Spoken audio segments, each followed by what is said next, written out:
The topic for this evening is the psychosocial impact of COVID-19 on professional women, and we'll elaborate on why we thought that this was such an important topic for this evening. But without further ado, for welcoming and opening remarks, as well as sharing a bit about the BMF history and vision, I'd like to give over to the BMF Gauteng Provincial Chair, Mpho Moseki. Good evening, ladies and gentlemen. Good evening, SA2 and our esteemed guest. Thank you for the platform. So my job today really is to, as SA2 has said, is to just tell you about the BMF that I love. Before I do that, I'd like to just acknowledge all the BMF leaders and leaders of society present on this webinar, all protocol observed. So many of you would know that the BMF was formed in 1976 by managers who were unhappy with the conditions in the country, and they decided to come together as a support group to address the challenges of corporate structures in South Africa. So it was formed by like-minded people looking to find solutions to the problems of the day. And I think as the BMF, we continue to look for solutions to solve problems of today. Our vision is to be the foremost organization in the development of managerial leadership and advancing socio-economic transformation in South Africa and beyond. And our mission is to advance managerial leadership primarily amongst Black people and the creation of managerial structures and processes that reflect the demographics and values of the wider society. So you would know the recently released 20th Commission for Employment Equity report shows that this is still a very much needed thing. When you look at the EAP economically active population ratios in comparisons with the ratios of Black people occupying senior and top management position, you really see that the BMF still has a role to play. So we do all this through thought leadership and advocacy.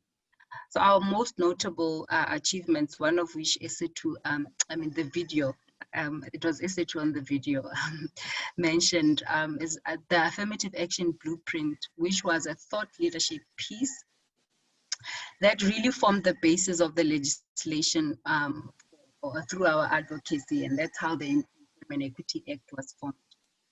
We were also instrumental in the formation of the Affirmative Action Commission, the Black Economic Empowerment Commission, and in the reconstitution of the Black Business Council. We have also advocated for changes in the JSE listing requirements and the triple PFMA. So the procurement bill, as you know it, BMF was instrumental in getting the government to get to this stage. So the BMF today continues to really advocate and be a thought leader. And we've got a legal fund that is aimed at ensuring that there are funds to challenge contravention of the employment equity. And we have moved to strengthen our socioeconomic pillar with an SMME fund that is aimed at supporting small businesses and contributing to job creation.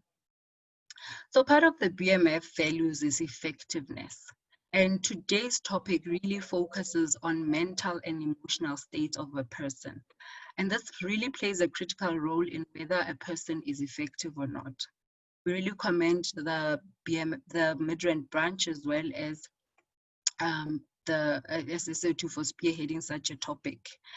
I want to end with just this quote from Glenn Close saying, "What mental health needs is more sunlight, more candor, and more unashamed conversation." Really, I'm hoping that today, with today's session, we will learn and then we will lose the shame and we will talk more about issues of mental health and psychological impacts, specifically on what COVID how COVID has impacted women. Thank you, Esther.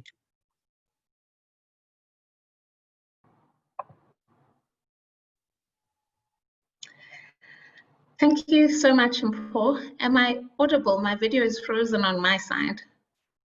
We can hear you, Esetu.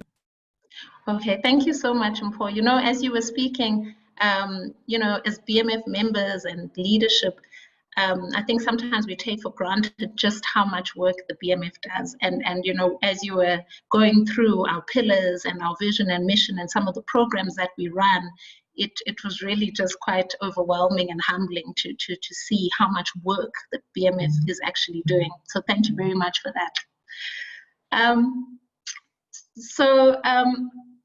Just to give you a background of the topic before I introduce our speakers, I think in the past few months, the BMF has hosted fantastic webinars.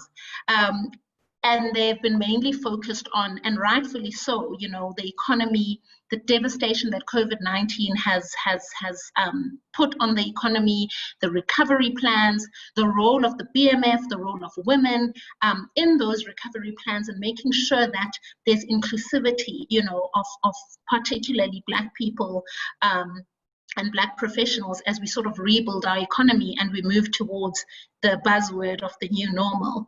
So we've really had a lot of fantastic webinars, and I'm sure a lot of the participants who've been following those will agree.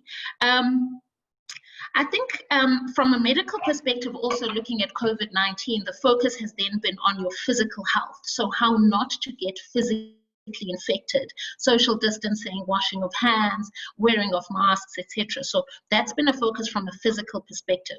And even when you get sick, it's about, you know, you're nursing you physically back to health. What I personally haven't heard us speak a lot about as people, as professionals, and as professional women in particular, is really the emotional and psychological impact that this has had on us and our ability to really weather the storm in all the multiple roles that we play. A number of mental health experts have spoken of a rise in conditions like stress, anxiety, depression, frustration, and uncertainty. So some of the reasons that have caused these emotions, for me personally, and I'm sure a lot of us can relate, I think number one has been the uncertainty about the duration of this pandemic. I mean, will it ever end? We're on day 157, I think, of lockdown in South Africa. And this was also linked to just economic insecurity. So if you were employed, you were worried about retrenchments, you were worried about salary cuts. We've seen long-established big companies have to implement salary cuts and, you know, shorter work weeks that come with a 20% reduction in your salary. I mean, that's quite anxiety-provoking if you know, your life and your budget is based upon a certain salary. So even if you were employed, you still had those anxieties. Some people were looking at retrenchments. And you know, some of the people on this webinar may have faced such issues.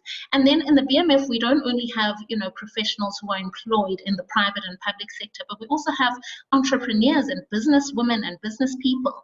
I mean, some of those businesses have been shut down for months now, and some of them have not been able to survive. So there's been a lot of anxiety around those kinds of things and a lot of stress. I think secondly, working from home, which has been both a blessing and a curse, and I'm speaking, I'm drawing from my own experience. So it's a blessing in the sense of spending more time with family, having a bit more flexibility. You know, I don't have to wake up and get stuck in morning traffic. I'm not bound to my office desk from 9 to 5, so I can work and then, you know, go out to the shops or take my daughter somewhere and come back. So there's been that aspect of it. But also, I think as women, and this is specifically to us, and not to exclude the gentleman on the conversation, but you know, we play multiple roles. So you're a wife, you're a mother, now you're an employee as well, and then to top it off, now you're a teacher. So homeschooling became a thing, and so you were now a full-time wife, mother, employee, and teacher for some of us, and some of us obviously in varying degrees. And you know, I think it started off being, you know, nice and a new normal, but I don't know about you, but for me, my husband asking me every day what's for breakfast, what's for lunch, what's for supper, it quickly lost its charm.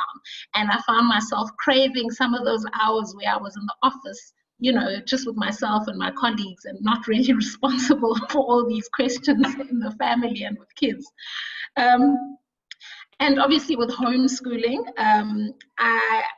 it was a lot. Not all of us are meant to be teachers, and I distinctly remember, printing out homeschooling packs and worksheets whilst on a conference call for work, whilst, so there was those aspects. And I think what we haven't taken a step back and look at is really how ourselves as women, but also as men, really, how we've all adapted to all of this. And I think it's very important, as Paul mentioned, your mental and psychological state of mind and health really has an impact on your effectiveness as a person, as a professional, and even as in the roles we play at home as wives and mothers and, homemakers.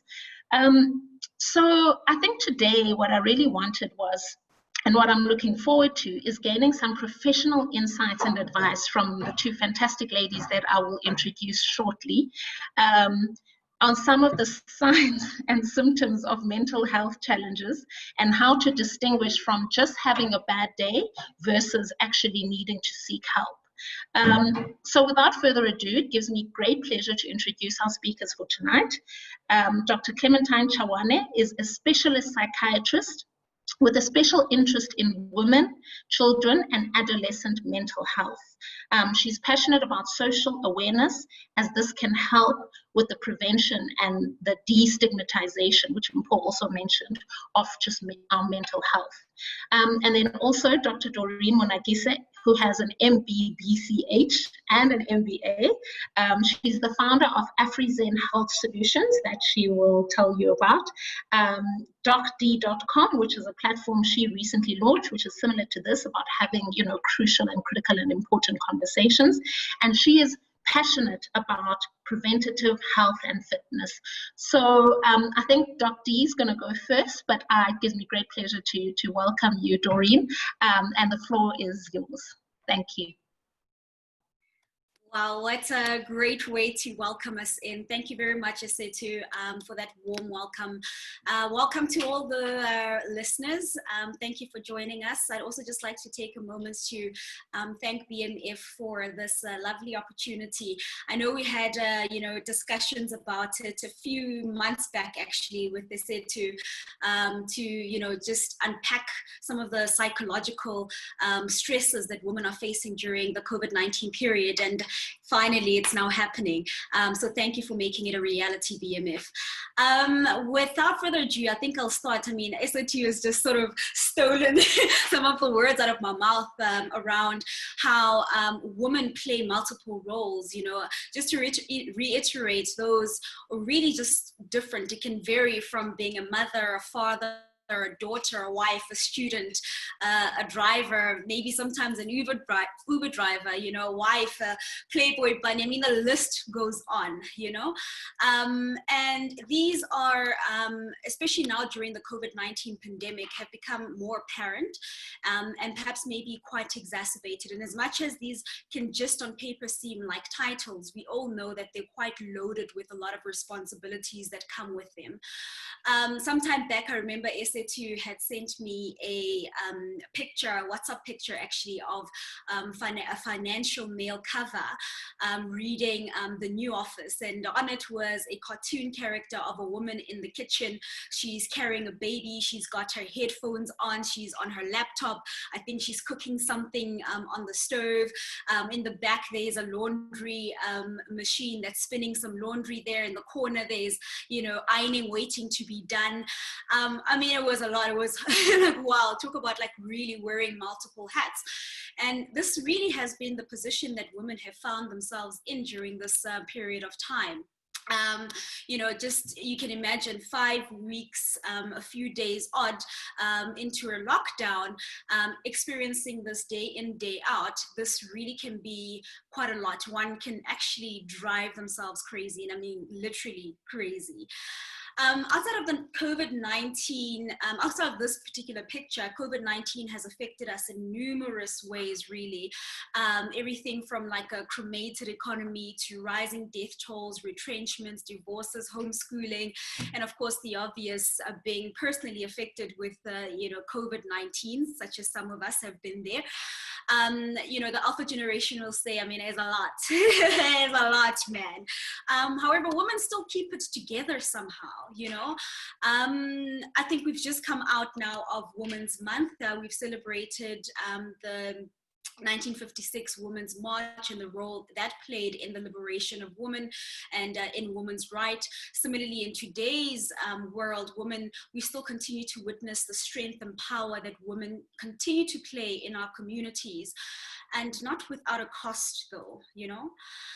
I'm going to be alluding to a study from the South African Depression and Anxiety Group, SADC. They did a study to investigate the mental health impact of COVID-19 during the lockdown. This study had 1,214 respondents, of which 85% were women versus 15%. This is because of a number of things. I think women are usually a lot more forthcoming when it comes to mental health care issues. But not only that, some studies have shown that women are at times twice as more likely to be affected by mental health care issues such as anxiety disorder. SADC's results actually yielded that 59% of people had a mental health care issue of some sort before the lockdown period, which is now increased to about 65%. 46% was due to depression, 30% due to generalized anxiety disorder, and 12% due to bipolar mood disorder. And Dr. Clementine will elaborate a little bit more on that. There are multiple precipitants that have been described by, you know, studies and the world of medicine, such as biological factors, family backgrounds, and as well as life experiences that can be quite stressful, such as, of course, the COVID-19 pandemic. So I feel like a webinar of this nature is certainly of the utmost importance when it comes to prevention, early detection and management of psychological or psychosocial impacts translated by the COVID-19 pandemic. But I think to start off with, let's start by defining the problem. So I'll define what psychosocial actually means. The definition, the dictionary definition of psychosocial is relating to the interrelation of social factors and individual thought and behavior. In essence, that's how social factors and constructs influence and affect the psyche, so one's thoughts and behaviors, and vice versa. So it's a two-way stream. We have touched already on some of the social factors that women some of the roles that women play or expected to play by society.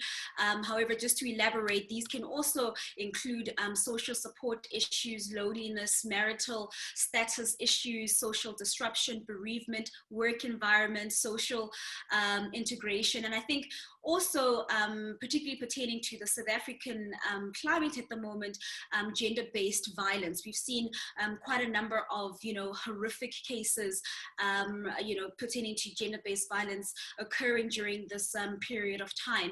And as we know, our President Cyril Ramaphosa had mentioned that, we're facing two pandemics, one being COVID-19 and the other being gender-based violence. So it is quite a pertinent thing to also raise. However, of course, with the interest of respecting today's topic, I will elaborate more on the work environment, social impact, and social integration. Professional women play they can play different roles. However, I feel that the objective of employment, of professionalism, is still pretty much the same. You can have an entrepreneur, you can have a freelancer, an employee. Essentially, the role or the purpose is to earn a living to support yourself and your loved ones, right? However, with COVID-19 now on our shores, it's somehow impacted that role, either directly or indirectly. Some people, I think SO2 had mentioned it, have unfortunately faced retrenchments, pay cuts. If you're lucky, you might even have gotten a promotion during this period of time, which might not be the best period of time because of the stresses and the responsibilities that comes with, which may perhaps have induced, performance anxiety and panic attack. Wherever you fall on the spectrum, essentially, COVID-19 has affected you in some way or other. We've mentioned this new office, of course, with its added stresses and so forth. In a nutshell, literally overnight, the working world of work had shifted. It changed and we're forced to adapt, okay? Sarah mentioned that 62% of respondents to the study that I mentioned earlier were employed. Okay, 47% had 3 to 5 members in their household. So imagine having a live-in family, 3 to 5 people, being employed and working from home. Does that not increase your chances of having a mental health issue of some sort? I think from personal experience working in the emergency department as a doctor, I personally have experienced, a rising number of mental health care issues, different spectrums, of course, people coming in with, what you call a parasuicide, others coming in with non-specific sort of complaints, either chronic headaches where we can't really find much, relating, of course, to underlying mental health care issues. So I certainly have seen an increase in these kind of cases, and predominantly more so in women, strangely. Next, I will touch on social support and social integration. If you're a woman that had been before the lockdown working an 8 to 5 of a 16-hour wake day, that essentially translates into about 56% of your workday spent in the office, okay?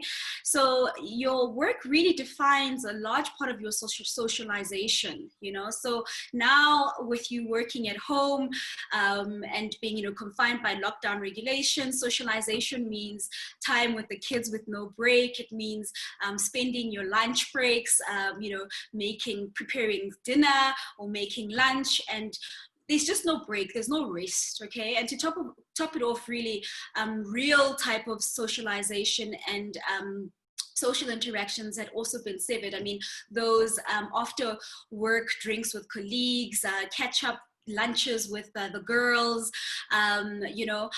those tea parties, etc. All of that had just abruptly just stopped like that. So, a lot of people kind of found themselves stuck in their minds, essentially. And if that mental state and that mind state was an unhealthy one, you were also in a bit of trouble. Okay, so it predisposed you, of course, during this period of time to having mental health care issues surfacing.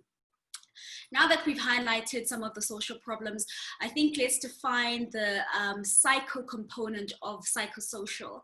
Us as doctors, we prefer to, use the full term, the holistic term, biopsychosocial, because it's quite rare to find a pathological state with the psyche that does not translate into some sort of physical manifestation or illness. And perhaps maybe that's also why you go to a doctor, because you're physically ill because of your mental state. So we define biopsychosocial. Sarah had mentioned that the main challenges experienced during the lockdown was due to 55% being anxiety and panic, 46% being financial stresses and pressure, and 40% being depression. And the list goes on. However, as you've noticed, anxiety and panic and depression form part of that top 3 in terms of the challenges experienced during this period of time. And, depression, anxiety certainly have got a physical manifestation or component to them.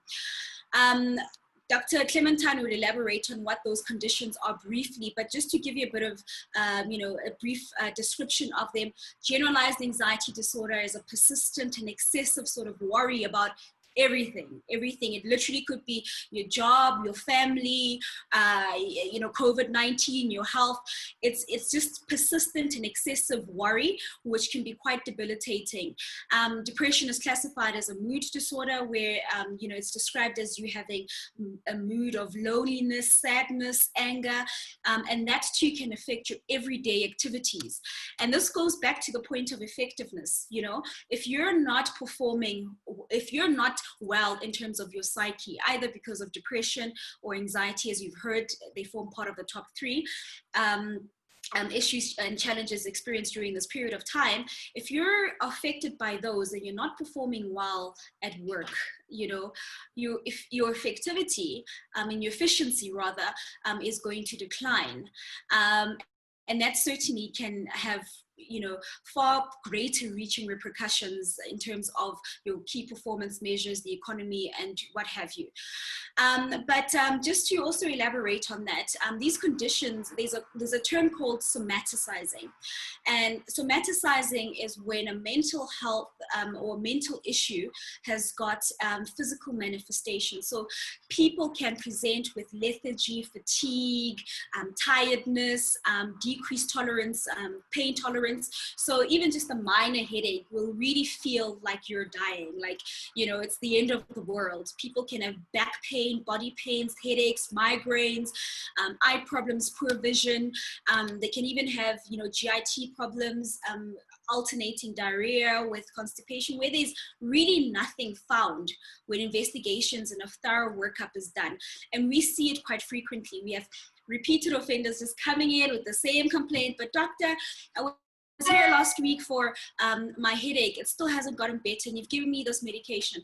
At that time, you've done everything from MRI scans to, like, you name it, and that workup has come back negative. But when you pursue a psychiatric or psychological assessment, a person is then diagnosed with a mental health care condition. So, you know, in summary, really, there's an intricate and definite interplay between one's psyche and one's health and one's performance and efficiency. There's certainly an interplay between these biopsychosocial factors. Dr. Clementine will also elaborate certainly how the physical factor can affect the psyche, and as well as the social factors. Before I close off, I just wanted to just touch on some of the non-medicinal forms of management for psychosocial issues. Dr. Clementine will talk about the management, the medical management of these conditions. I like to break them down into three. So being mind, body, and soul approach, okay?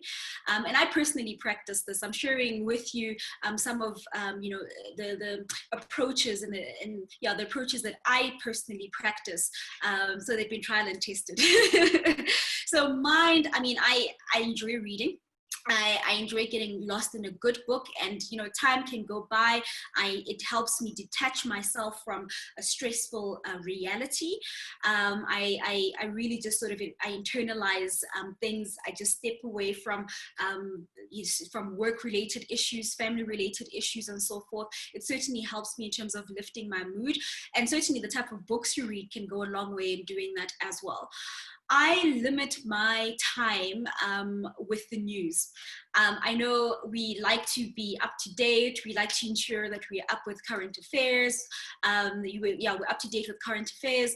However, it can certainly, what you consume from the media can also affect your mental state and your psyche. So if you are watching, you know, repeat episode of the news for a solid 3 hours, and all you're hearing is just rising death number, the death toll with COVID-19, the rise in active cases and what have you, and on top of that, you've got crying children and all of that, that really just sort of like clutters your mental state with just negativity. So limit how much you're consuming of when it comes to the news and so forth. I just do a solid hour and then I'm up to date, I'm good. Sleep, it's important. I know it's really cliche, but we preach this, so we'll preach this till the very end. Sleep is important. The circadian system has really shown some amazing effects in terms of dealing with stress hormones and so forth, and it refreshes your mind. You wake up feeling less stressed and less tense as well. And I also just try to tap into my creative space. So sometimes just like writing or drawing and so forth can release and relieve stress and tension. Body, when it comes to the body, exercising is really important. Exercise has been shown to release some good endorphins. It's been shown to reduce cortisol, which is a stress hormone. And it's certainly, I feel like if you also, I mean, the added benefit is if you're seeing your body transform and you're looking better, you're feeling like a Halle Berry, you know, it certainly goes a long way in terms of like uplifting your mood. I personally do yoga and cardio and functional training. breaking a good sweat from time to time. I feel like I'm just sweating the stress away, you know. And eating healthy, nutritional benefits, and there's lots of food that goes into management of stress. You can perhaps maybe go read those up, but eating healthy goes a long way in terms of maintaining a healthy psyche. When it comes to soul, doing anything soulful, and it differs for lots of people. I enjoy music. Music certainly makes me feel better. Talking to loved ones goes a long way. And nowadays, I know, at least now we're easing the lockdown. Easing the lockdown regulations. But when we had the hard lockdown, having these kind of sessions with family, because I couldn't naturally be with them physically, it just really lifted my mood to see that everyone was doing well, alive and kicking. I like to practice some meditation and mindfulness. I think Dr. Clementine will elaborate a little bit on mindfulness, if you ask her nicely. It's not just like a wishy-washy, esoteric kind of, notion. It has been shown by science really to have some effectiveness in terms of the psyche and the mental well-being of a person. And just positive affirmations, that helps me override the negative narrative I sometimes can tell myself or experience from the external environment. Telling yourself that you're enough, telling yourself that you can overcome, telling yourself that, this too shall pass. All of that goes a long way in terms of helping you manage these psychosocial stresses. And lastly, just doing doing the things that you love. It's okay sometimes to just sort of, couch surf and Netflix and indulge in, that chocolate, as long as it's not every day, okay? But just doing what you love really is just giving back to you. The respondents of the South African Depression and Anxiety Group shared their top 5 activities that helped them feel better during the lockdown period. And these included getting some exercise, which is 50% of the respondents, chatting to somebody, another 50%, watching film and TV shows, not the news, actually, that was written in brackets, not the news, 48%. I'm not too sure about this one though. They say doing housework and or home projects, maybe being busy helps some people, of course, and sharing a meal with family. So my closing remarks really is that we do find ourselves in unprecedented times, and I'm sure you've heard this 1,000,001 times. However, COVID-19 has certainly disrupted the world as we know it. Everything from our working environments to our family structures, our social circles, and what's worse, our psyche. However, there are things you can do to lessen the blow, okay? There are helplines out there, there are platforms out there that can assist you in terms of managing the stress and getting you back to your most effective and efficient state. And lastly, just be kind to yourself. Thank you. Over and out to you, Isetu.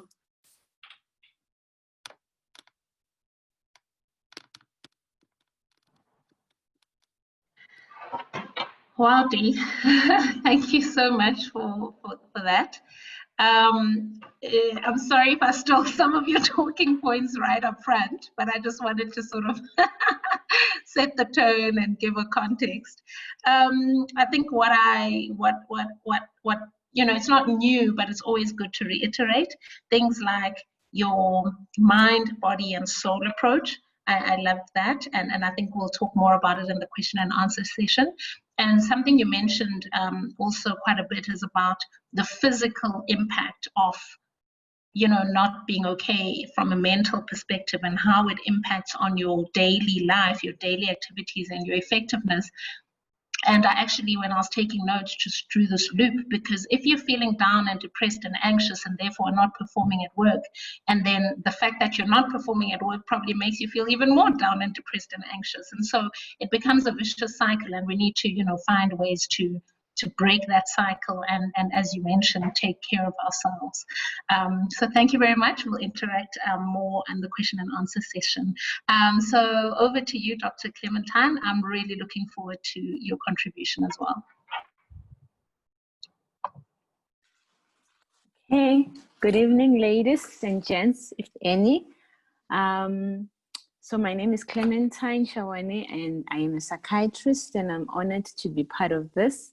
And I want to thank DMF and Doc D for the invite on talking about something that I'm passionate about, which is mental health. So for me personally, mental health is more than just an absence of mental illness. It's just finding a balance between your emotions and your thoughts, and that will greatly affect your behavior. So whether or not you are mentally ill, I believe everybody needs someone they can talk to, and sometimes that person can be a professional. Okay, so I will try not to use very technical words, and try to be relevant and appeal to you, hoping that I will be able to help you. And before I go on as well, I like to thank SA2 for the invite, and BMF for the opportunity. Okay, so we were speaking about the mind, the body, and soul, and we see them as connected. But yet people tend to associate mental health with the soul or the mind, and not necessarily a body. And I think it's very important that you understand that mental health is controlled by your body. It's part of your body. So your emotions and your thoughts, or let's say your emotions, are not necessarily controlled in your heart. Your emotions are not coming from here. Your emotions are orchestrated by your brain. And if there are toxins to your brain, including chronic stress, that can greatly impact your mental health. And so it's very important that we don't dissociate or separate mental health from the body. It is part of your body and is as physical as diabetes or high blood or cancer. And I think if people see their mental health like that, they're more likely to seek help, rather than if you say, it's just something I'm going through, my emotions are just out of place currently. So one thing that I want to speak about, which is what lately we have been seeing in our practices, is people coming in and saying, I'm stressed. It's rare that people come in and say, I think I'm depressed or I'm anxious. Most of the time people come in and say, I'm currently going through a lot of stress.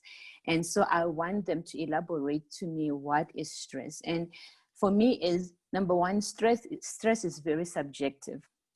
All right, so now everybody is saying everybody's going through stress with this COVID and the inconvenience that it has brought. And so we are all stressed. And because we are all stressed, some people feel like I shouldn't seek help. I don't want to be a sissy. I don't want to come across as I'm weak and I'm complaining. So I will not necessarily do anything about this stress that I am going through. And so that stress, if it's not resolved, it can actually start affecting your mental health. And for us, when it comes to mental illnesses, especially with depression and anxiety, which is something that is very common, like Dr. D had said, that according to the SADC latest review, the percentage have now come up to 59%. Okay, so there is this thing that we call stress diathesis, which is an explanation of why somebody can get stressed. So when we talk about depression and anxiety or any mental illness in general, we say that there is no specific cause. The cause is multifactorial. So one of the theories about what causes depression is chronic stress. So the chronic stress can affect your brain physically, all right? It can affect your brain physically where you're not able to think. It can actually cause a chemical imbalance in your brain. So we have these things called neurotransmitters in your brain. It's more like your hormones in your brain. And those hormones in your brain, if they are out of balance, they can cause depression. And stress diathesis shows that stress can actually cause a defect in your transmission of serotonin, which is one of the most important happy neurotransmitter, and dopamine as well, which is very important when it comes to your thinking, your concentration, and your ability to execute things. So I really want us to focus on this stress, because people now tend to generalize stress instead of individualize it. So if I ask someone, how are you doing? You know what, we are okay. Everyone is stressed. But then I say, but how are you doing? Are you stressed? How are you coping with your stress? And so to see that somebody is being stressed without even saying that somebody is depressed, stress is, you will feel very tired. So people complain that my energy level is very low. I'm seeing a lot of students from vets virtually, and they just complain that they're not able to get through their work. When they wake up in the morning, they're already feeling exhausted. It's as though they never slept. And also the quality of sleep is affected. So some people would say, I do sleep for 8 hours, but my sleep is so interrupted. It's like my senses are so awake. I hear everything that is going outside. I can't stop thinking. I can't stop worrying. And so that could mean that you are stressed. Some people complain about how tense they feel. So I've made a few patients that says that, you know what, recently I need to go to a physio to get a massage on my back. Some people have been going to chiropractors to have an acupuncture because they are feeling tense so much. And now that, spas are open, I think people are going now for massages at the spa parlor. But there is this heaviness where you feel tense on your back muscle, going to your back, and going to your lower back, and it can be very, very bad. So there's also this thing where they say that I'm feeling clouded in my mind. It's like I can't think straight. I can't make decision. I doubt myself. I spend a longer time trying to decide if I should proceed with this or that. So it affects decision making. So that is just stress, and stress is not necessarily a formal mental health diagnosis. It's just something that people are experiencing, and that's how people now are coming in to us, or to GPs, or to casualty, to say that I am feeling very stressed. But if we don't manage those symptoms that I've just spoken about, those things can now, if you can't sleep, your brain can't rest. So your brain reboots when you sleep, and every night your brain needs to reboot. So if you deprive yourself from sleeping, that in its fact actually start causing this chemical imbalance in your brain that will later manifest as depression or anxiety or somatoform disorder, and sometimes even psychosis. So lately I have seen a few patients that presented with odd behaviors, including some of them were hallucinating, so they were seeing things that were not there. They were hearing voices. Some of them presented with paranoia, where they felt like somebody was trying to hurt them, and in their defense, they became aggressive towards family members. And it sort of started acutely. So they were okay the day before, and then suddenly they become very psychotic, and they're completely out of touch with reality, leading to them being admitted. They usually go to casualty or an emergency unit, and then they say that, you know what, this person is psychotic and they need to come and see a psychiatrist. So we usually admit them, and sometimes we admit them against their will, because at that time they're not in the right state of mind to make decisions. So how they improve is that 2 days later, after having slept, they are fine. They don't even remember what happened or how they ended up in hospital. But if you interview them, you could see that they had symptoms suggestive of ongoing stress, whether it was for 2 weeks, whether it was for 2 months, whether it was something that they thought wasn't even important. It's like, I'm fine. I'm just going through a bit of a rough patch. I'm tired at home. I can't cope with cooking and homeschooling and everything that SOT and D has spoken about. And they sort of like ignored the fact that they were not okay. And so it just because your mind doesn't acknowledge that you are not okay, it doesn't mean that your body won't feel it.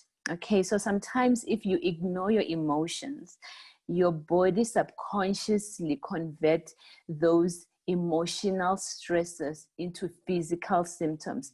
And that's how sometimes people present with what they call the somatic symptoms, where you have chronic headaches. I have seen patients present with stroke-like symptoms. I had patients there was one who had extensive workup because they really thought she had heart problems, but all the investigations were normal. And so they called me to come and see her. When I went to see her, she literally had a panic attack because she thought, what? They called a psychiatrist for me. Am I going crazy? And I'm like, you're not. You're just going through a lot of stress. But for her, she associated psychiatrist with madness. And that is the attitude that most people have. And I saw her, spoke to her, make her acknowledge that she's going through a lot of stress. And like Dee said, be kind to yourself. Just acknowledge, just take a break and say, how am I feeling? Excuse me, as an individual, am I okay? Am I tired? Am I sleeping? Am I very tense? You know, I know that everyone is stressed, but how am I? I want you to individualize your stress and check in with yourself, because we are saying that you should look out for these symptoms, because if you don't look after them now while they're manageable, we don't know how it will turn out in a few weeks' time or a few months' time. So stop and ask yourself, how am I doing? Do I need to speak to someone? Am I feeling overwhelmed? Am I feeling isolated? I mean, we as women, there are women that are single, they don't even have a boyfriend.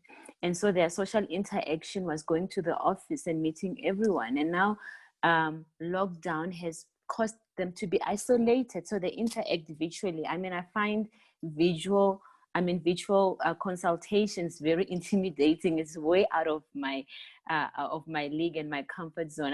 I prefer face-to-face interaction. So I feel for somebody who is a usually quiet person who relied on going to the office for interaction and now is forced at home. And then you have another woman who is feeling overwhelmed by everything because she has to juggle everything and she doesn't know when to stop. And so she sleeps worrying about, what are we going to eat tomorrow? Have I done the schoolwork for tomorrow? Have I done this? And so we don't rest. So we all experience this anxiety and this stress differently. And so it is very important that you individualize how you are feeling instead of generalizing it and assuming that just because all of us are going through it, it's sort of like we lie to ourselves and say we are somewhat sharing the burden. No, you're not sharing the burden.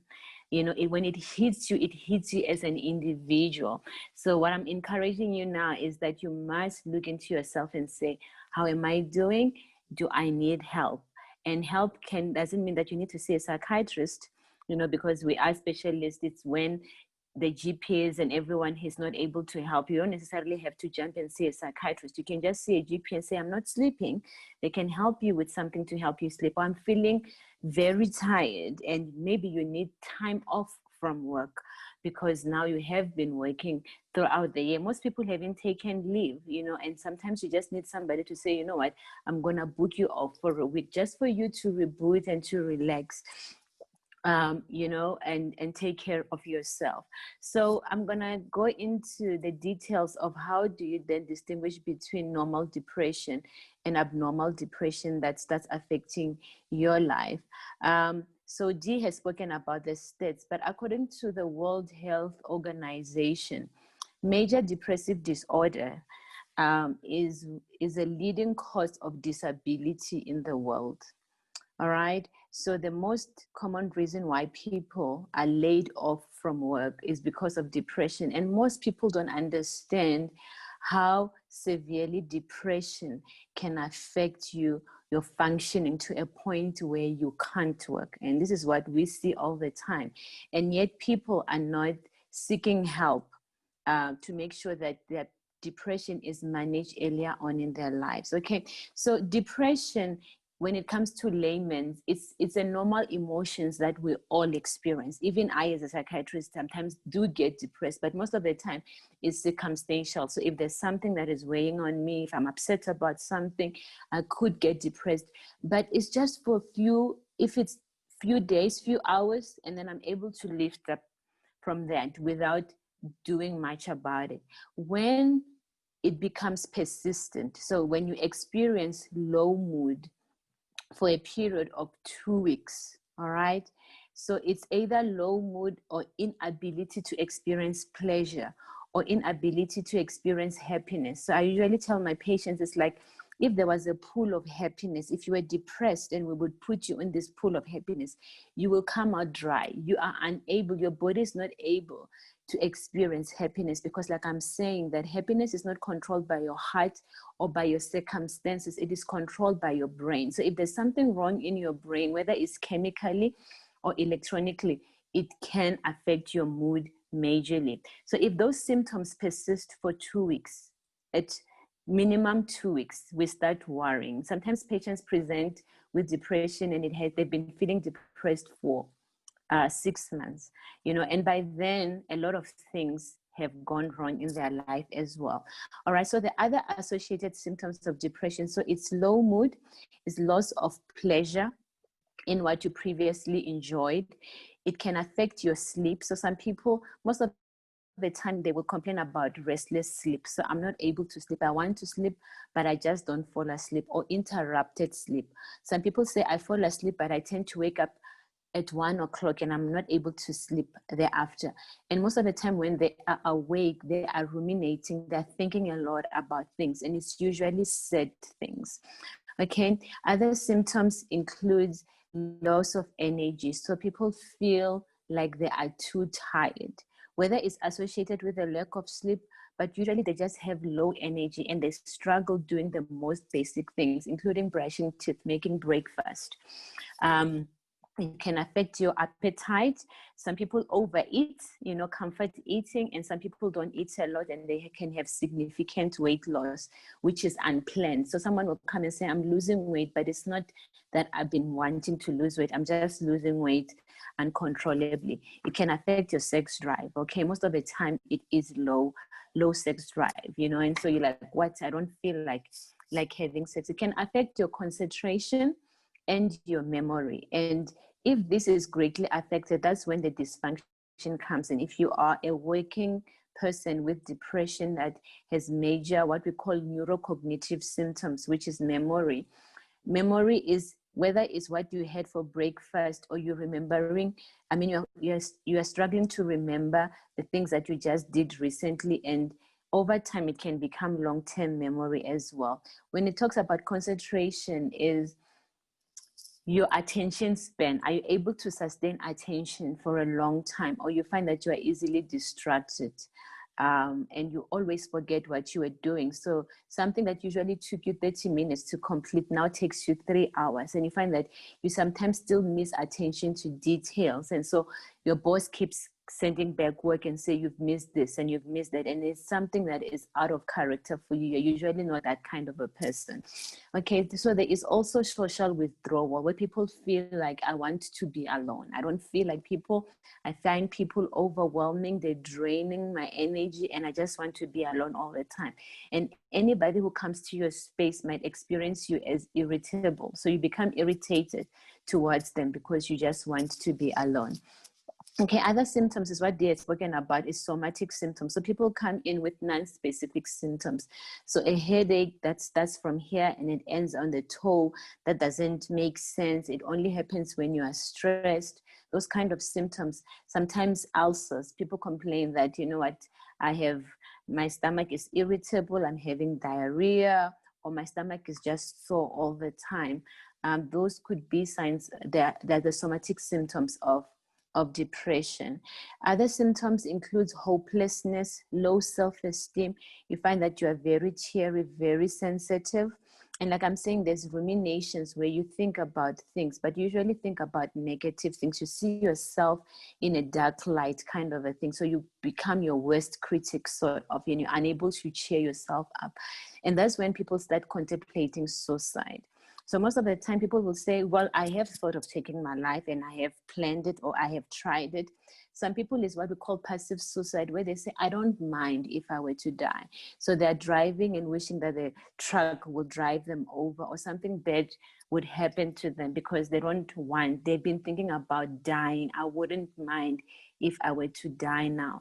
And it's in light of their mood, and they could be depressed in that instance. The sister to depression, which is also caused by the same chemical imbalance, the serotonin, is anxiety. So Dee spoke about anxiety, which is just excessive worry, and it's usually irrational worry. So I shouldn't be worried about that. You're worried, am I gonna lose my job all the time? No matter how much they reassure you, you still find yourself worried about that. And then you can experience physical symptoms like fatigue, tension, being extremely agitated. You can't sit still. Some people have tremors, and they can't hold a pen. There is this self-doubting where you sort of like cross-question yourself all the time, and before you submit an assignment you want to check it 50 times, and you don't feel comfortable. You have this heart that is racing all the time. Your stomach is turning. You're always having butterflies in your stomach. And if you have that accumulated effect, sometimes you can have a panic attack. Where is this fear or this feeling that you are actually going to die? So patients present and say, I'm having a heart attack. But when we check their hearts, we find that they're actually okay. They were just having a panic attack. Other symptoms is what we call somatoform symptoms. So these are the people that usually go to general hospital complaining of specific symptoms, whether it's chest pain or severe headache, dizziness, stomach cramps, chronic fatigue. And then when the physicians check them, they can't find anything to explain their symptoms. And then when we go and speak to them, we find that actually they're going through a lot of stress, whether or not they acknowledge it. And like I've said, I've seen a few cases of acute or brief psychotic disorder. Brief psychotic disorder is usually with an identifiable stressor where somebody loses touch with reality, and it's because of stress. Okay, so I'm hurrying through things because I don't want to waste time. How do we manage this? So number one is that you must understand that your body is mortal, and so it can get sick. Your mind can get sick, just like your heart can get sick, just like your ear, your toe, your teeth can get sick. It's very important that you just be kind to yourself. Acknowledge your mind as part of your brain. And yes, I may be biased because I'm a psychiatrist, but for me, there is no health without mental health. Your mind is your very, very fragile, yet very important tool, all right? We can replace your heart. We can replace your foot. We can't replace your brain. And your emotions are controlled by your brain. So please take care of your minds, all right? Take care of your thinking. Don't think negatively all the time. If you find that your thoughts are more critical, you're more a negative person, find positive people to mingle with, to make sure that you're always thinking positively, because your thinking affects your emotions and your emotions affect your behavior. All right. So some people come with behavioral problems, but we can say it's coming from their thinking. So these three are connected. We call it a triad. It's very connected. And so we have to make sure that all of them are in sync. If one of them is out of place, that's when you become mentally ill. So treatment depends on the severity of your symptoms. Okay, so if you're coming in with stress, for me, it's okay to go see a GP, a general practitioner. And they're trained, we are trained to treat mental illness. So, so they will check the severity of the symptoms. If it's something they feel they can manage, they will manage. Sometimes they give symptomatic relief. So if you are not sleeping, they might give you some sleeping pills to help you. If they feel like it's more severe, you can be started on antidepressants. So antidepressants are not like Panados, it's not a happy pill. So those pills actually are what we call, for me, antidepressant are serotonin boosters. I said to you that depression is caused by low serotonin. So antidepressants, what they do is that they're meant to correct that imbalance. So they give you serotonin. It's like if you're menopausal, it's because your estrogen has run out. And so we give you hormone replacement therapy, which is estrogen. all right, so that you don't experience the hot flashes and all the symptoms of menopause. So antidepressants, they act like that. If you stop the hormone replacement therapy, you'll start experiencing hot flashes. So people always ask, am I going to be dependent on this to be happy? And it's not a yes or a no answer, but I always ask, if you had diabetes, would you be dependent on insulin? If you say yes, then it's the same principle. Then you will need antidepressants. Most of the time, you need to take it for at least 6 months. And then thereafter, provided you have improved your social circumstances, if there were any that contributed to you being depressed, have improved, then we can consider weaning you off the medication. So it's not always that you have to be on it for life. And it doesn't mean that if you stop it for a day, you will go cuckoos and you'll be depressed and suicidal. You know, it's just there to help you. It's sort of like bring the sunshine into your world again, and keep it there. You know, but eventually you have to learn other coping skills.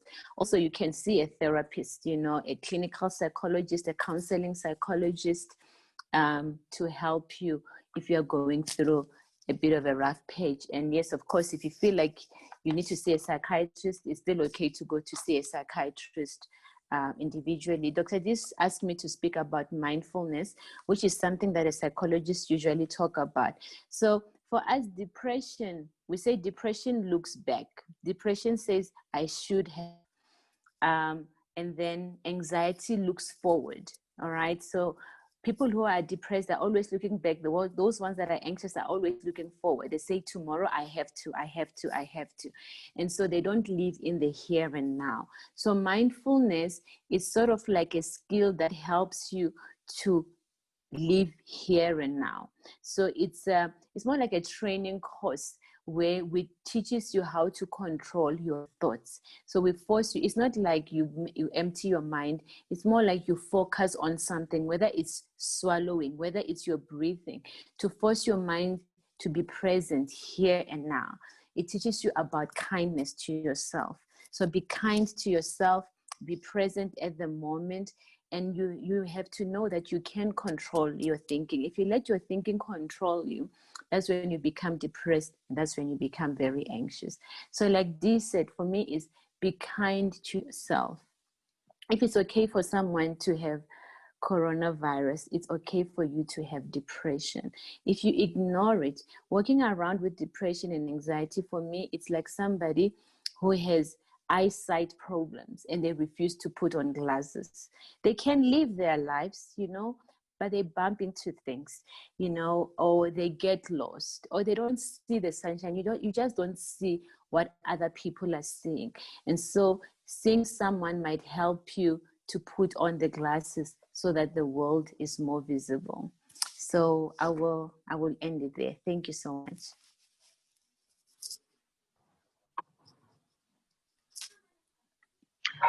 Wow, thank you so much, Dr. Chawane.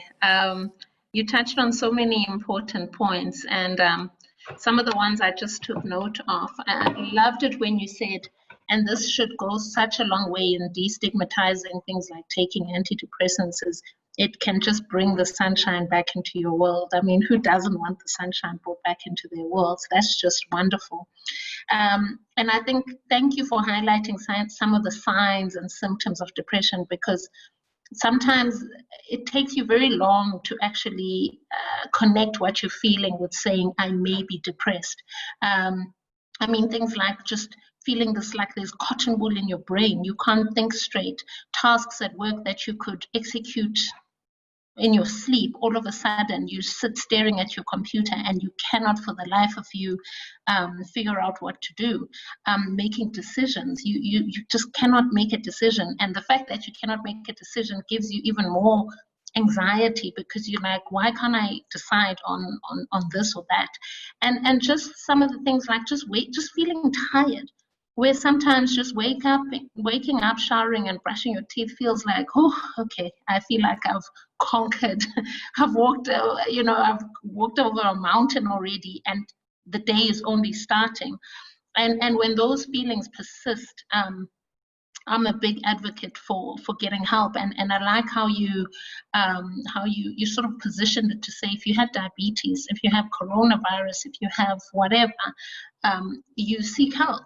And so I'm a big advocate for destigmatizing, these kinds of issues, depression and anxiety, and I'm a big fan of getting help, just so you can actually function again. Because the longer you don't function, and the longer you're experiencing these things, it becomes a vicious cycle. And I mentioned after I came in, after Dr. D spoke as well, the fact that you are unable to execute tasks, the fact that you are indecisive, the fact that you're constantly exhausted only serves to fuel the anxiety and the depression, because you're feeling even more useless, and and it's almost like a self-fulfilling prophecy. So like with anxiety, you mentioned you're looking forward and you're worried about, I'm going to lose my job, or whatever, and because you're not able to function, those things sometimes actually end up coming true, because you are not able to function, and you're not actually breaking the cycle, and it can really get very scary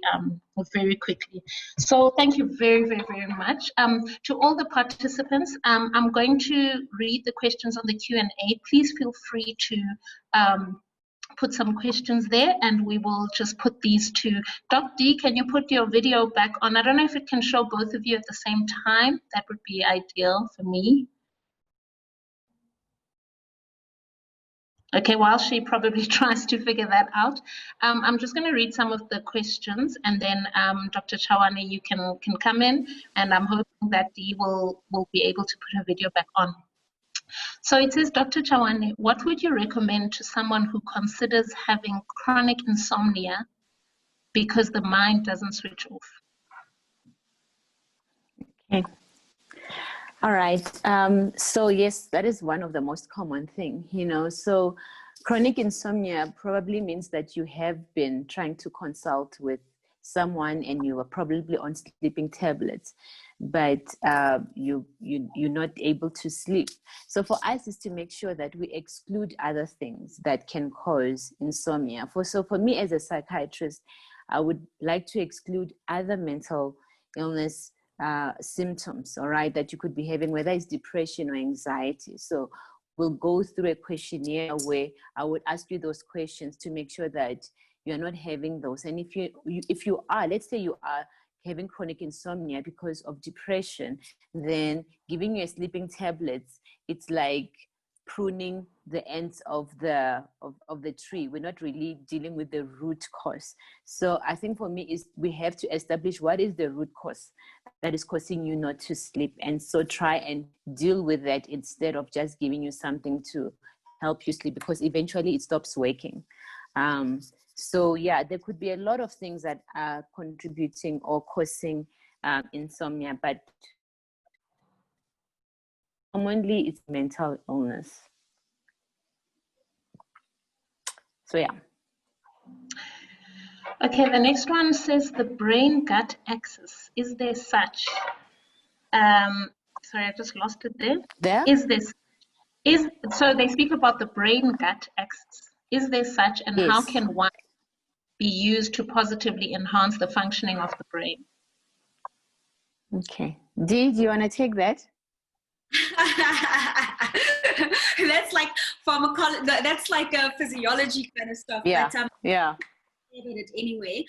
The brain essentially controls and regulates all other systems in the body through feedback loops. Okay, so you have an upregulation of certain hormones in the brain that will target, for example, the gut to increase digestion.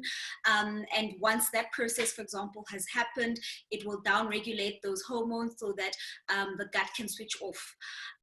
So those feedback loops, there's positive and negative feedback loops. So positive to upregulate, negative to downregulate. That certainly exists between the gut and every other system in the body. So yes, there is something of that nature.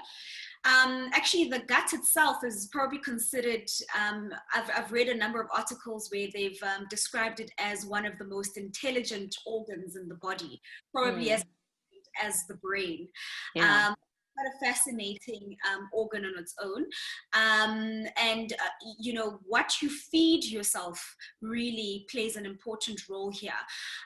So yes, that's certainly a way to positively enhance the functioning of the brain. What you consume through nutrition is important.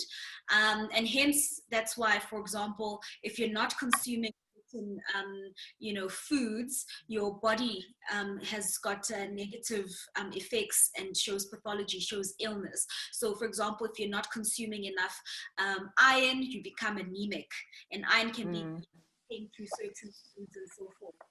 So yeah, that's how you can certainly positively affect the brain-gut axis. There are feel-good foods. I'm not a dietitian. I won't even try delve into that realm. But there's food certainly that you can eat to help you uplift your mood and feel better. So yeah, I think hopefully that answers that question. Thanks, Dee. The next two questions are sort of intertwined. The one is, stigma is real. As a cardiologist, I see patients without a physical cause, but when I suggest sending them to a psychiatrist, they ask, am I mad? Any suggestions of how to destigmatize mental health conditions? And then the next question is very much linked to this, that says, how can we as a society normalize the importance of mental health? Yeah, okay. So I think, like I said in the beginning, that most people have sort of removed the brain or the mind as like that. They don't consider it as part of the body. Okay, it's like it's something else. It's I don't know. It's like it's somewhere, but not in your body. And so I think sometimes even doctors can easily like separate the brain from, or the mind from the body. So for me is that we just have to normalize it. There is no other way. HIV for me started off like this. You know, when HIV started, there was a lot of stigma about it. Even with COVID-19, there was a lot of stigma around it. You know, my aunt had COVID, and 5 weeks after quarantine, people were still running away from her. You know, and with HIV, it started off like that as well, where people were afraid to even shake your hand.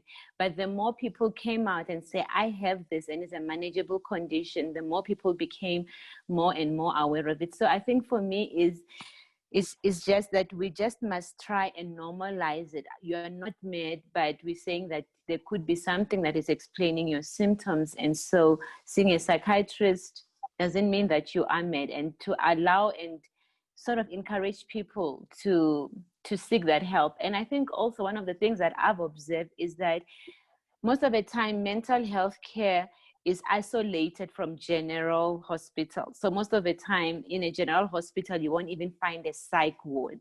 All right. If you need to go see a psychiatrist, they're usually isolated.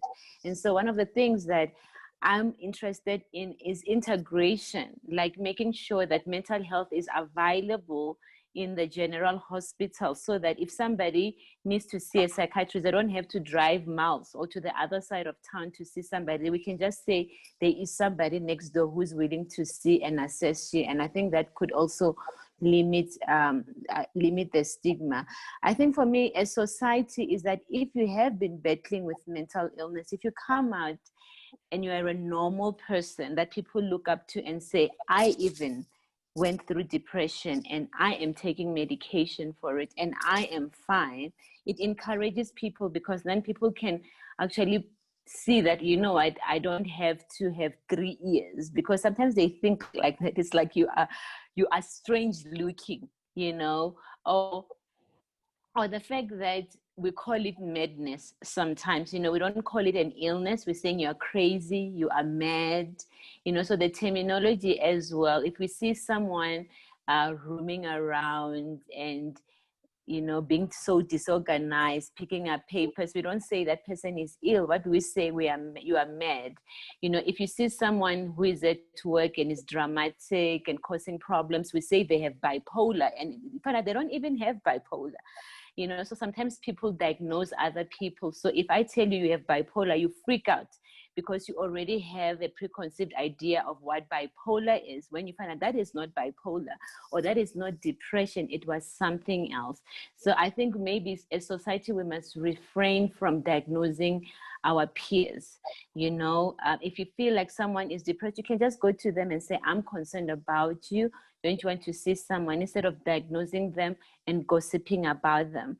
And when they come back from hospital, most of them, they don't even want us to write sick notes because it has a letterhead that says psychiatrist.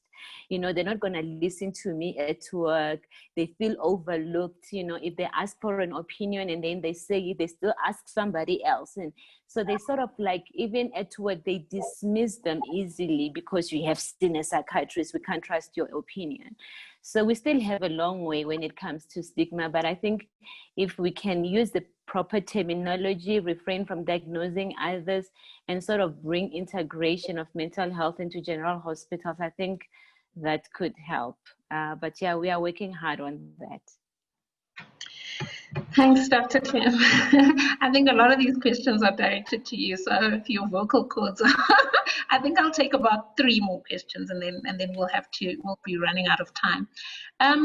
I think the one is about accepting reality. So the question itself says, how do I stop crying and accept reality? So perhaps it's more around, how do I prevent myself from becoming depressed when a certain situation has happened? How do I actually work through it and accept it so that I probably won't lead to things like depression? Yeah. Okay. So, that is hard because, look, everything for me is subjective. You know, you can see 10 patients coming in with depression, but they all experience it differently. You know, so accepting reality is a good thing. So if somebody comes and say, I'm going through divorce and I'm feeling very depressed and it's difficult for me to accept it, we take them through the process of accepting reality. So sometimes you might need someone to help you accept that reality in a positive way, you know, because sometimes it's difficult to accept reality. Sometimes it's difficult to accept that you have lost the job, because you can easily turn to yourself and say, I lost the job because I'm stupid, because I'm Black, because I'm white, because I'm a woman. And so instead of saying, okay, my job was going through trouble and they couldn't keep us, I'm not the only one who lost the job, it doesn't mean that I'm small and I'm stupid and I can actually give myself time to recover and look for another job. People become their worst critics, and they critique themselves. And so sometimes you might need a professional if you are struggling to accept reality, whether that reality is a death of someone, or a loss of something, or a relationship, or a child. It's okay for you to go and seek help. You know, it's not that if you go see a therapist, we're going to give you a diagnosis. You know, sometimes I tell people, you're just going through a rough patch, you know, and we just need to help you sleep, help you accept. You know, sometimes you can go to a therapist to say, I understand that you're going through a rough patch and we're going to help you. So it's not always that when you come and see us, you will leave there with a packet of pills. You know, most of the time we just talk and we try and normalize your situation, instead of you thinking that this is only happening to you. So accepting reality might not be an easy thing, and sometimes you just need a professional, and it's okay to do that. It's okay to do that. It doesn't mean that you are weak, you know.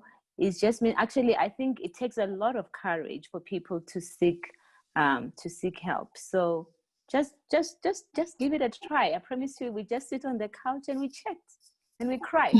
You know, well, you cry. I can't cry, you know, because I'm a professional here. But we try and help people normalize what they are going through in their life, no matter how difficult it is. I just want to add to that. We had a recent session where we spoke about grief. And I think in this question, there's some, she's alluding a little bit to grief because she's talking about crying and acceptance. And just to, reiterate that discussion a little bit, grief essentially is when you've experienced a loss. It could be a loss of a loved one, a breakup. At times, people even experience grief when they move into, a new community or environment, to a new house, etc. It's just because of disruption that you experience in life. And there's different stages of grief that one can go through, of which acceptance is one of them. And you don't necessarily have to go through this in any particular order. It differs from person to person. And that really is just, denial. People can be in denial when they first hear of these news, etc., or when they first experience grief. And they can also be quite angry. Like, for example, I'll give an example of, losing a loved one to COVID-19. So you can be in denial and be like, no, when I first dropped off, this person, they were walking, they were talking, yes, they were a little bit sick, but it can't be now that they have, demised. It can't be now that they've passed on. You can feel angry at the system that they must have done something that has led to this person's, death. And then, of course, also bargaining. And this bargaining usually you experience with like terminal illnesses, so cancers and so forth. So you might be like, oh God, if you spare my life with this one, I will donate half my money to charity or something. Just be kind and lenient. Can I heal? And of course, depression. Depression is one of the stages, and we covered depression quite extensively there. And at the end, really, acceptance comes, and acceptance is when the true healing and the healing process begins. And you can move forward and I guess heal from whatever it is that you were experiencing. So yeah, and as I said, it doesn't have to be in any particular order if you do go through this. Yeah. Thank you very much for that insight. And then the last questions are really about, I think, insomnia and struggling to sleep. And I guess that's also because people don't want that to become so bad that it might lead to some sort of depression. And they asked in the chat box about non-clinical, or I think that speaks to things like mindfulness, etc. I'm just trying to go back to the question, but it's really about non-pharmacological of sleep. And I just, on top of that, I just want your views, and I think Dr. Tawana touched on it, just on the importance of sleep. And when you're struggling to sleep, I understand a lot of people have insomnia, and I think maybe if you can just also touch on lack of sleep and what impact that has on your psychological state, and then what can we actually do to manage that and to sleep better. Okay, all right. So the non-pharmacological management of sleep is what we call sleep hygiene. All right. So most of us now have TVs in our room. The gadgets fall off our hands. We want to put it away and say it's time to switch off now and sleep. So the sleep hygiene, it says that you must try and sleep around the same time all the time. Okay, so if you sleep at 10, go to bed at 10. And you must avoid everything that hyperstimulates you. All right, so if it's the phone, the TV, you have to sort of switch that off before you go to bed. Avoid drinking a lot of things because that will make you wake up to pee at night, and that might disturb your sleep.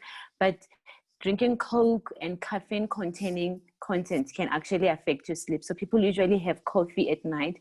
It will affect your sleep because it has caffeine in it.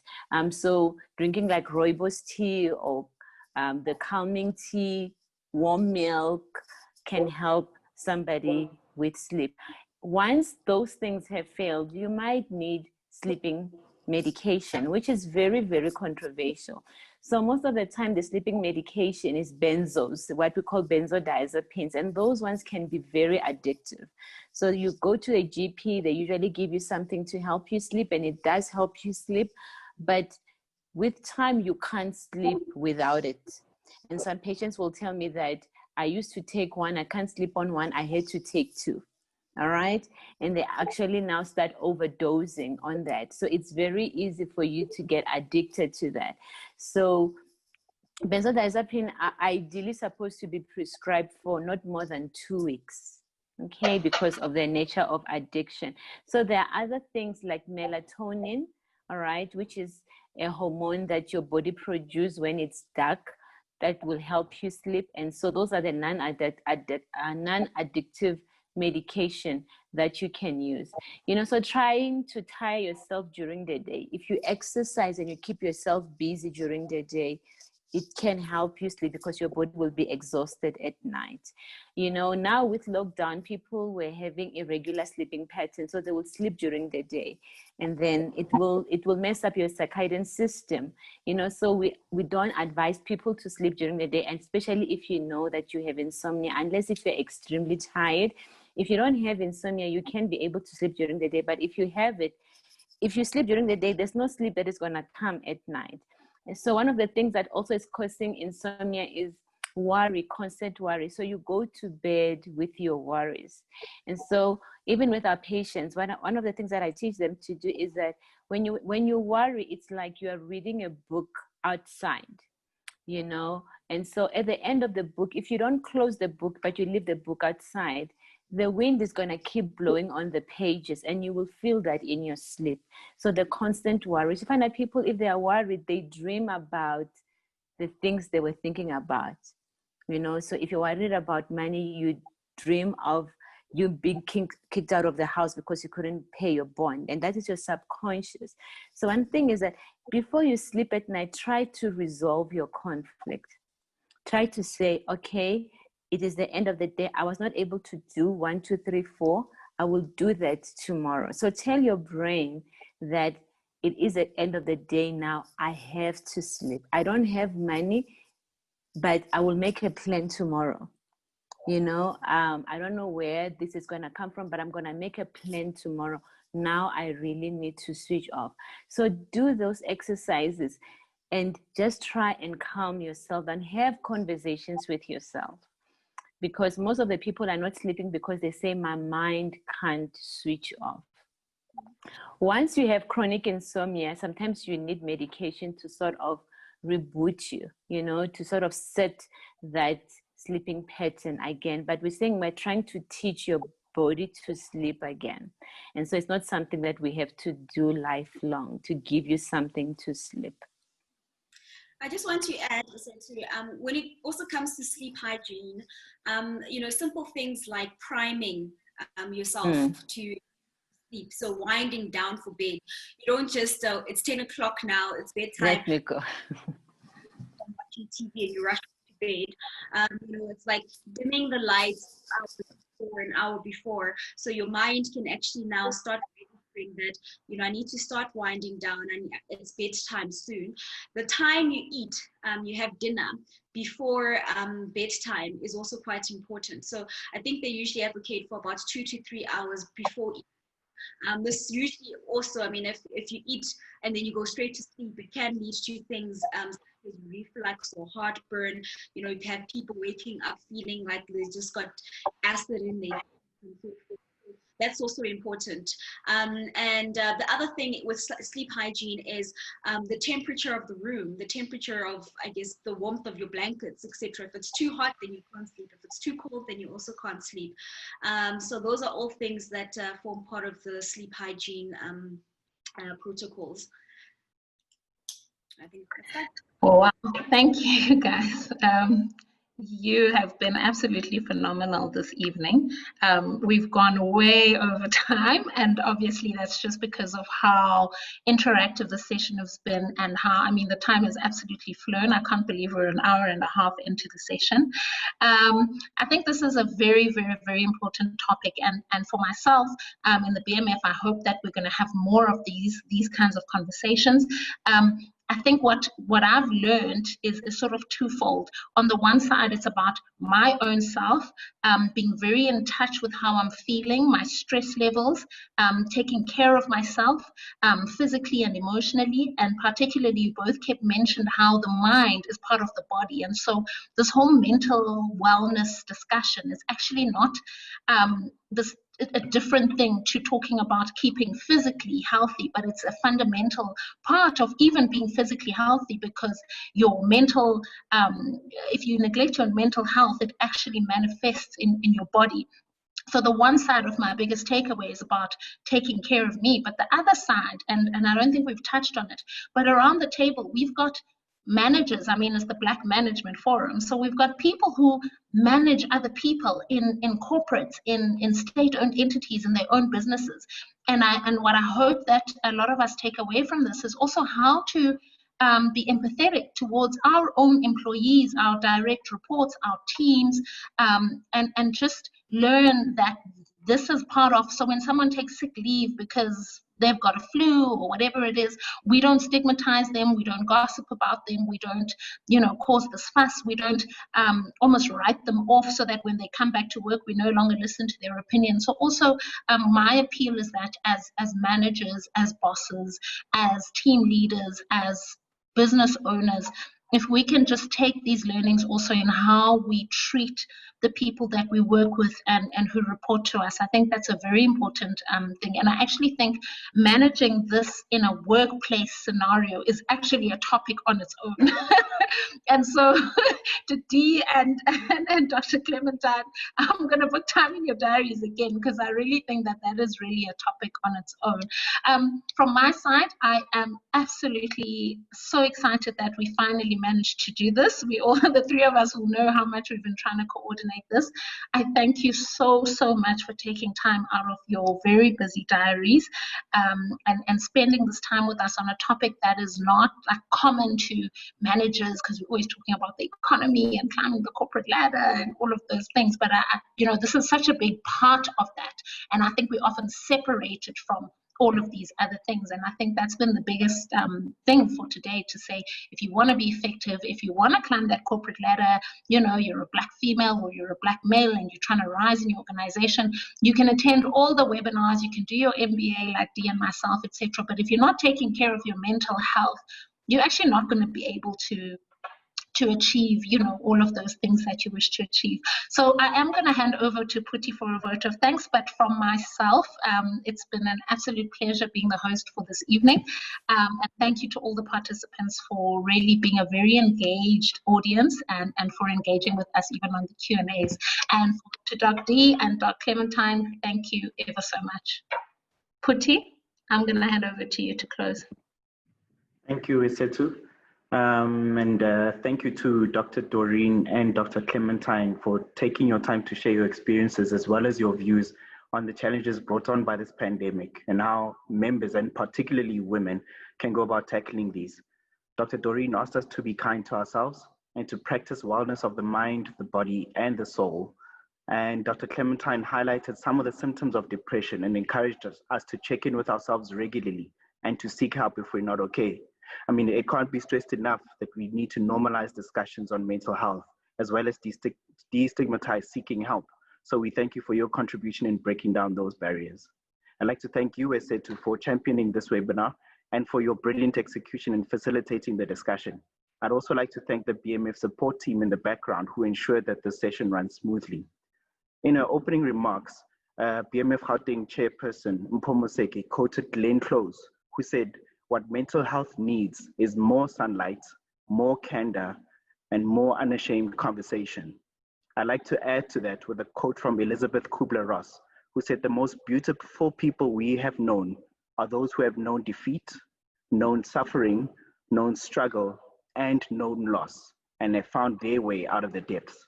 I pray that this session has helped you to take a step towards finding your way out of the depths. And I'd like to thank everyone who joined us this evening for your participation, for the questions, and for the comments that we've seen coming through in the chat. So with that, I'd like to say, have a great evening, everyone.